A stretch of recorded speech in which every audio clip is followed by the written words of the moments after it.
क्योंकि GST reform को लेकर जो ऐलान हुए हैं, इससे कितनी बड़ी राहत अब कंपनियों को मिलती हुई दिखाई दे रही है, इसी की पड़ताल करते हैं। अमित अग्रवाल ग्रुप सीएफओ हैं रेमंड के, इनसे बातचीत की शुरुआत करते हैं। अमित जी, आपका बहुत बहुत धन्यवाद और स्वागत है आपका इस पेशकश में।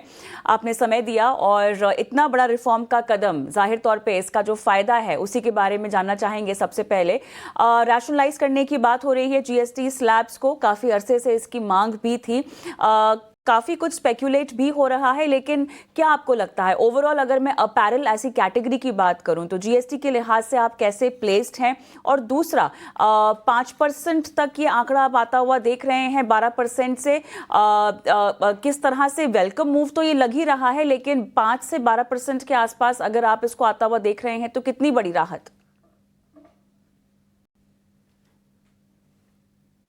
जी, बहुत बहुत धन्यवाद मुझे अपनी चैनल पे बुलाने के लिए।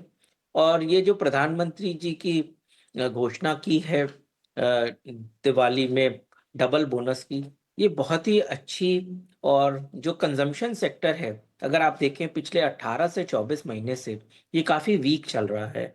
तो ये एक बहुत बड़ा बूस्ट मिलेगा कि अगर हमारा जो 12% का रेटेड अपैरल था, वो 5% पे हो जाएगा।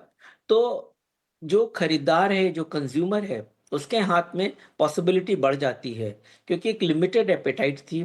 खैर, अभी थोड़े दिन से अपना इन्फ्लेशन रेट कम हो रहा है, इंटरेस्ट रेट कम हो गया, तो ईएमआई लोगों की घट गई, जिसके कारण लोगों के हाथ में पैसा ज़्यादा है कंजम्पशन के लिए। और सबसे बड़े इम्पोर्टेंट फैक्टर क्या होता है कि कंजम्पशन के लिए एक आपको ड्राइव चाहिए, एक मेथोडोलॉजी चाहिए, जिससे कि आप शॉपिंग मॉल में जाएं या हाई स्ट्रीट पे जाएं, जिससे कि आप खरीद सकें। जो पहली बात, तो जो 1000 रुपए के नीचे का कपड़ा था वो आज भी 5% पे था। 1000 रुपए के ऊपर के जो कपड़े हैं, जो शर्ट है, ट्राउजर है, वो 12% पे था। अगर उसको चेंज करते हैं तो बहुत ही अच्छा रहेगा उस सेगमेंट में, middle segment and premium segment में, जो कि कंजम्पशन बढ़ोतरी करेगा। बिल्कुल बेहतर बात आपने कही, लेकिन एक चीज़ हमें बताइए कि ये जो 5% जीएसटी स्लैब में अगर पूरे कपड़ा सेक्टर को, आपकी बात को आगे बढ़ाते हुए अगर मैं जोड़ूं कि इसको ला दिया जाए, तो स्पेसिफिकली रेमंड की डिमांड और कीमतों, मुनाफे पर इसका क्या इम्पैक्ट हम देख सकते हैं? दूसरा ये कि अगर टैक्स में कटौती मिड से प्रीमियम कैटेगरी के ग्राहकों पर की बाइंग पे, उनकी सोच पर किसी तरह का फर्क डालेगी, तो ये कंपनी फिर उसको आगे कैसे लेके जाएगी? जी बिल्कुल। तो जैसा मैंने बताया कि जो 1000 रुपए से ऊपर के अपैरल हैं, उसके ऊपर 12% की ड्यूटी लगती है, जिस सेगमेंट में हम ऑपरेट करते हैं। बट वो जब ड्यूटी का जीएसटी रेट कम होता है, तो जैसे पहले जीएसटी रेट में चेंजेस आए थे, उसमें एक एंटी प्रॉफिटियरिंग क्लॉज है। एंटी प्रॉफिटियरिंग क्लॉज का ये मतलब होता है कि हम जीएसटी के बदलाव के कारण कोई प्रॉफिट नहीं बना सकते। तो नेचुरली हमारी जो प्राइसेस है, वो ऑटोमेटिकली उतनी से हम रिड्यूस कर देंगे। और वो रिड्यूस करने के बाद नेचुरली कंजम्पशन बढ़ेगा, और कंजम्पशन बढ़ता है तो हमको फायदा होता है। जीएसटी रेट के कट से डायरेक्ट हमको फायदा नहीं होगा, क्योंकि एंटी प्रॉफिटियरिंग क्लॉज है, जिसके कारण हम पास ऑन करते हैं। हाउएवर, जो फायदा होगा वो एडिशनल कंजम्पशन से होगा। और क्लियरली हमने देखा है कि कंजम्पशन में थोड़ा सा, जैसे प्रधानमंत्री जी, अरे अपना जो इनकम टैक्स का, डायरेक्ट टैक्स का जो बिल आया है, उसमें क्लियरली जो 1 लाख करोड़ का बोनांजा है, वो कंजम्पशन को हेल्प कर रहा है। हमने फर्स्ट क्वार्टर में क्लियरली देखा कि हमारे रेमंड लाइफस्टाइल के रेवेन्यू में काफ़ी अच्छी ग्रोथ देखने को मिली है। हमारा जो ब्रांडेड टेक्सटाइल का बिजनेस था, उसमें 27% की ग्रोथ देखने को मिली है।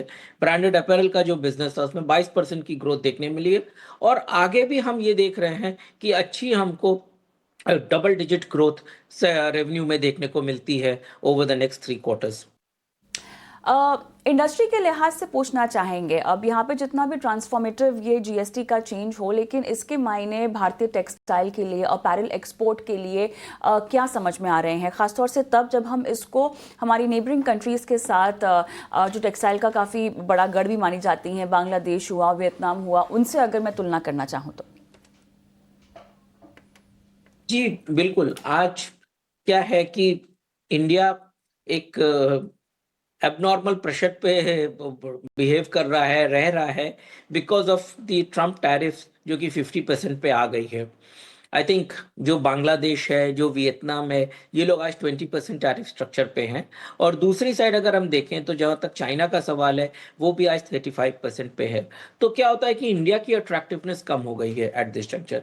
सेकेंड थिंग, ये जीएसटी का एक प्रभाव बहुत इंपॉर्टेंट है जो हमको समझना चाहिए।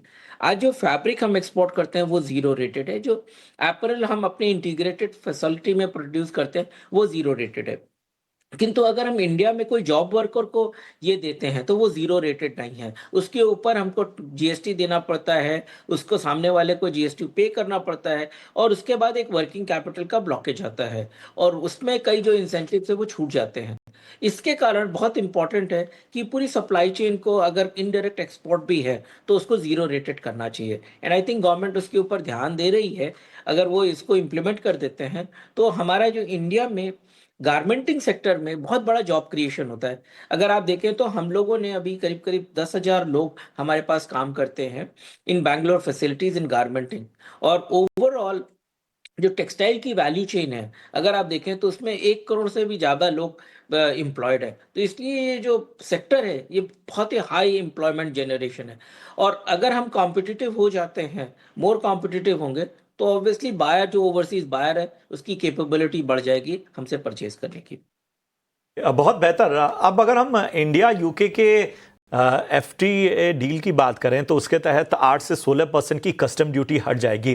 कितना सिग्निफिकेंट है आपके लिए यूके मार्केट, और इससे डिमांड और बाकी चीज़ों पर कितना असर पड़ने वाला है? जी बिल्कुल।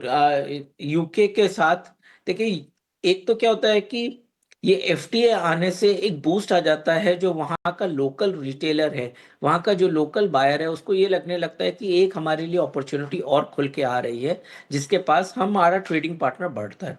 तो एक तो वो नेचुरल फिनोमिना है। दूसरी तरफ अगर हम रेमंड लाइफस्टाइल की स्पेसिफिक बात करें तो हमारे पास इंटीग्रेटेड वर्टिकल सप्लाई चेन है। मैं राइट फ्रॉम यार्न से लेकर पूरा गारमेंट बनाता हूँ, तो जिससे कि जो सप्लाई चेन का टाइम है वो कर्टेल कर सकता हूँ। सेकेंड थिंग, हमारे पास बहुत आइडियाज आते हैं डिफरेंट डिफरेंट पार्ट से कि हम उसको किस तरीके से क्रिएट करें।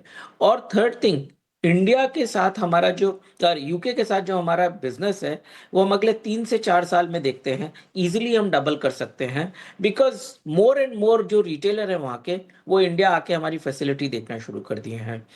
और थर्ड थिंग, अभी यूएस की मार्केट में जो डिफरेंसेस आ रहे हैं, there is a very clear sign कि इंडियन एक्सपोर्टर्स भी ज्यादा फोकस करेंगे यूके की मार्केट के लिए। फोर्थ थिंग, यूके भी एक ठंडा देश है, और ठंड देश में जो है हमारा जो वूल का प्रचलन है, और वूल का बहुत बड़ा इंडस्ट्री हुआ करता था यूके में आज से 40 साल पहले, वो इंडस्ट्री को हम अच्छे से केटर कर सकते हैं, specially Raymond lifestyle point of view से। धन्यवाद, आपने समय दिया और हमसे बातचीत की। झटपट